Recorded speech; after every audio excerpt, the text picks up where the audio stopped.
While trying to cope with the loss, a young man discovers that his girlfriend has come back to life with an army of zombies and must find a way to send them all back. Today we're going to recap the story of the 2014 movie, Life After Beth. While playing with her cell phone, a girl called Beth is walking through the forest when she ends up being bitten by a snake and loses her life shortly afterwards. On the day of the funeral, Beth's boyfriend and his family go to the ceremony where the young man is left without interacting with anyone, just processing everything that has happened. After the funeral, Zach goes home where he stays away from everything, trying to get over his loss. After a few days, he decides to visit his girlfriend's parents and finds the maid arguing with her father-in-law. Furious, the woman tells Zach not to come in and runs away from the house in a panic, promising never to return. After she leaves, he enters the place and finds his mother-in-law Jeannie organizing Beth's things, putting everything in a box while she misses her. To pass the time, Maury calls his son-in-law to play a few games of chess, and during the game, Zach takes the opportunity to tell him about the problems he and Beth were facing. After venting, Zach sees Jeannie folding Beth's old scarf and asks him to keep it, hanging it around her neck as a souvenir. With the scarf, the young man returns home where he continues to try to overcome his loss.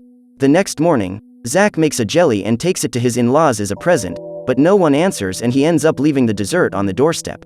At home, the young man calls them to tell them about the jelly and asks them to call him back, but no one answers. After spending the day trying to get in touch, Zach asks his mother if his in-laws have called him back and the woman says no, making him go to bed feeling like he's been pushed aside. Unhappy with the situation, Zach decides to go to his in-laws' house the next morning and puts his ear to the door to eavesdrop, discovering that they are watching TV. After confirming that there are people at home, the young man rings the doorbell and the sound of the television stops almost instantly. Finding everything very suspicious, the young man decides to break into the back of the house and starts looking through the windows, catching the moment when Beth moves from one room to another. Unable to believe his eyes, Zach becomes very agitated and starts calling for his girlfriend while running towards the door. At the entrance, the young man starts banging desperately until his brother Kyle shows up to tell him he's bothering the locals. As he is part of the condominium's security team, Kyle threatens to spray his brother with pepper spray and orders him away from the door, ringing the bell immediately afterwards to ask if everything is all right. Without opening the door, Maury replies that there's no problem and Kyle orders his brother back to the car. Zach insists that he has seen Beth and asks to search the place, but Kyle replies that this is not allowed and starts escorting him back home. When night falls, the young man decides to go back to his in-laws' house and hides in the bushes, waiting for an opportunity to get in.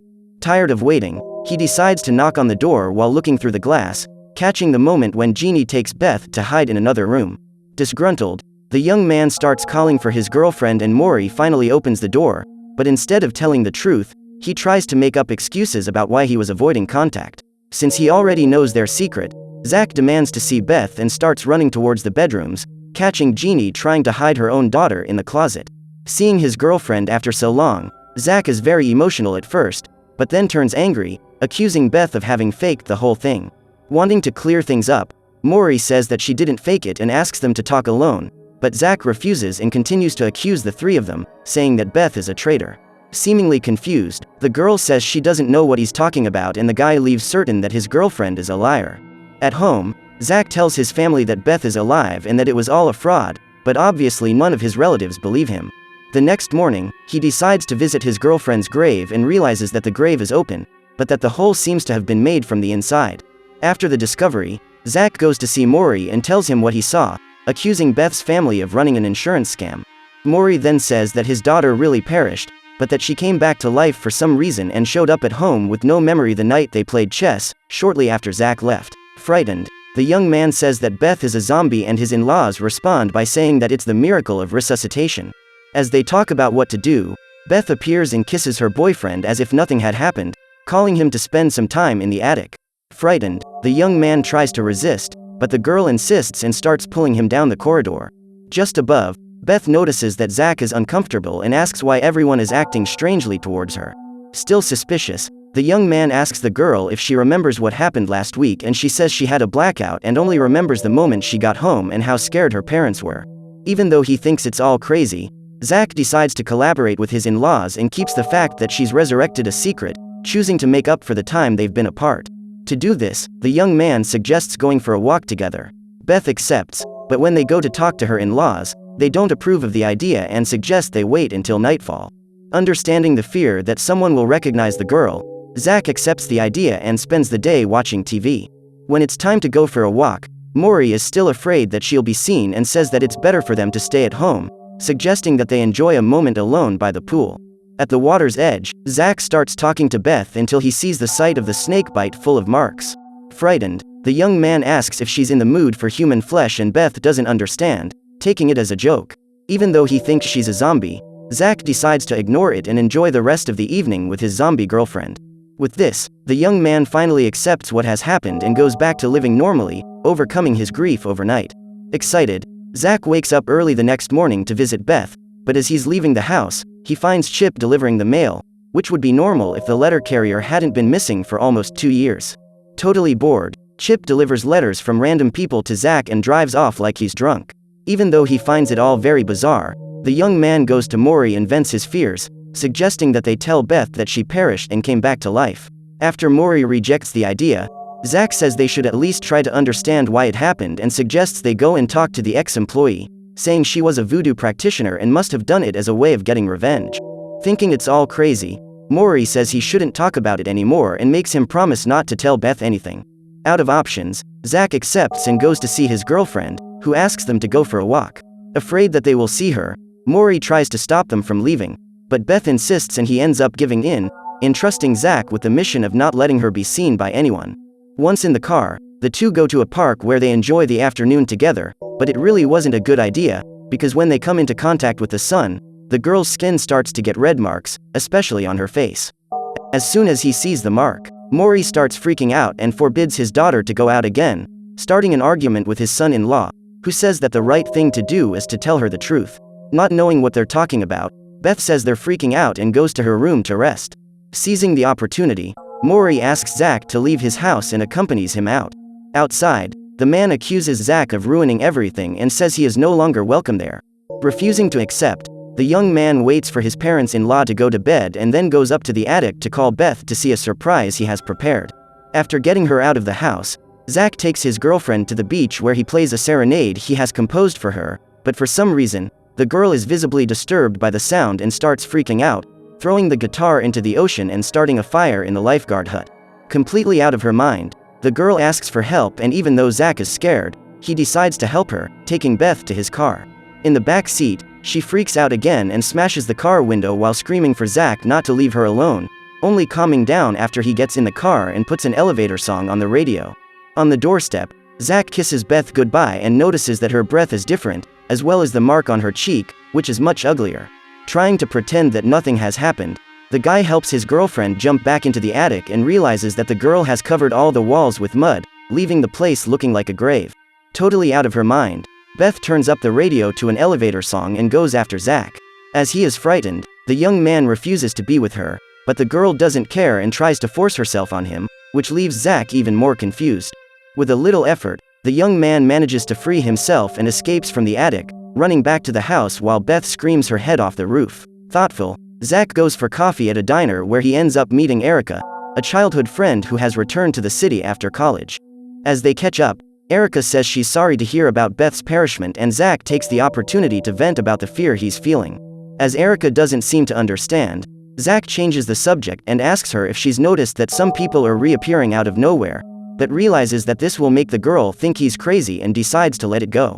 At that moment, the restaurant's cook starts acting and Zach realizes that he too is a zombie, just like Beth. Frightened, the young man pays the bill and goes straight to his car, but as he is leaving the parking lot, Beth suddenly appears and throws herself in front of the car, ending up under the wheel. Desperate, Zach speeds off to free her and Beth gets up, completely out of her mind, shouting at the people around her and insulting her boyfriend. While they're arguing, Erica appears and Zach introduces the two. Since she thinks Beth is still perished, the girl gets very confused and asks if Zach is dating someone else with the same name, which makes Beth go crazy with jealousy and attack Erica. To calm things down, Zach separates the two and decides to take his girlfriend to the cemetery, telling her that she perished after being bitten by a snake and came back to life for some reason. After the revelation, the young man finally takes courage and talks about how Beth has been acting strangely ever since she came back to life, telling her to break up. In a state of rage, the girl pushes her boyfriend and starts screaming, running to his car and driving uncontrollably through the city. Without his vehicle, Zach runs home, from where he hears a gunshot.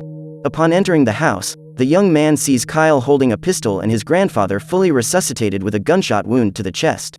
Thinking that Zach is also a zombie, Kyle pulls a gun on his brother while their parents try to calm the situation. After some time of discussion, the doorbell rings and suddenly the former owners of the house appear demanding that they leave the house.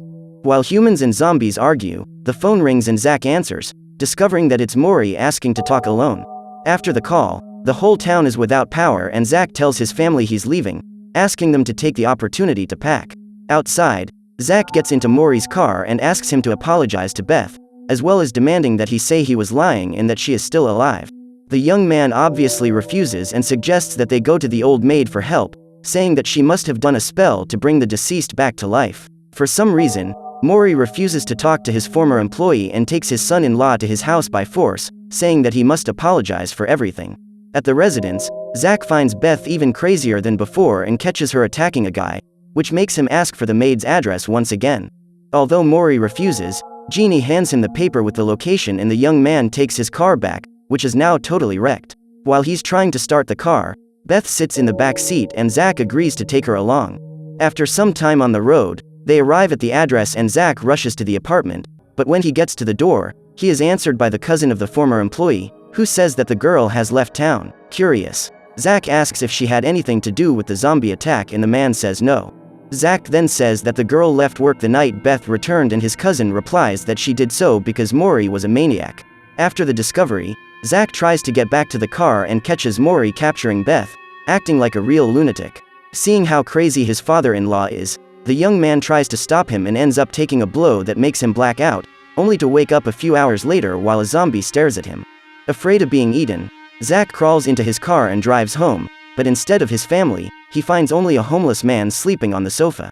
As soon as he notices the owner of the house, the man runs off and Zach starts looking for his parents, finding their charred bodies on the edge of the pool.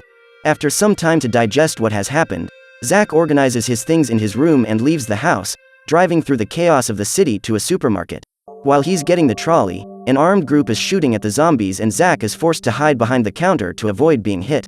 When things have calmed down, the young man goes through the corridors picking up some supplies and then drives in the direction of Beth's house. There, Zach finds Maury's car full of blood and decides to go in to see if everyone is okay, finding Beth chained to the stove and Jeannie cutting off her own finger to feed her daughter. Confused, Zach asks where Maury is and the woman replies that he was eaten by Beth. To help his mother-in-law, the young man makes a tourniquet to stop the bleeding and asks Jeannie to go to a safe place, saying that he will stay to look after Beth. Alone with the girl, Zach tries to talk and realizes that she is even more upset. To calm her down, the young man suggests going for a walk and Beth likes the idea, becoming visibly excited. In order not to be devoured, Zach leaves the girl chained up and leaves with Beth, who is carrying the stove on her back, which causes her to get stuck in the doorway. Outside, Zach meets up with Kyle, who pulls out a gun to shoot Beth in the head, forcing the young man to get in front of his zombie ex-girlfriend to protect her. Still confused, the young man asks about the burnt bodies in the pool and Kyle replies that they were zombies, revealing that his parents are safe at the neighbor's house. Continuing the conversation, Zach asks what his brother is doing and Kyle tells him that he has joined a resistance group and that his mission is to exterminate the zombies. To do so, he points the pistol at Beth and asks him to eliminate her, but Zach manages to convince him not to and Kyle decides to hand over the pistol so that his brother can finish the job. With the gun in his waistband, Zach helps Beth up and starts walking with her towards the mountains. After several hours of walking, they arrive at the edge of a cliff and Zach decides that this is the place. With the gun in his hands, the young man thanks her for everything they've experienced and says goodbye to Beth, shooting her in the head straight away. With the impact, the zombie girl rolls down the mountain with a stove and everything, only stopping when she reaches some bushes. After taking his ex-girlfriend's life, Zach stares at the horizon for a while and then decides to go to where his parents are. There, he finally reunites with his family, who apologize for not believing him, as well as Erica, who is in shock at everything that has happened. With everyone assembled, Zach tells them that he has taken some supplies and suggests that they get away from the city and go to live in isolation in Machu Picchu, but before they can leave, the power comes back on and the journalists announce on TV that the zombie apocalypse is apparently over.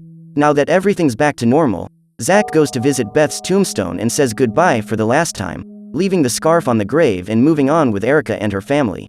So what did you think of this movie? Leave it in the comments below. And if you like the video, like and subscribe for more movie recaps. See you next time.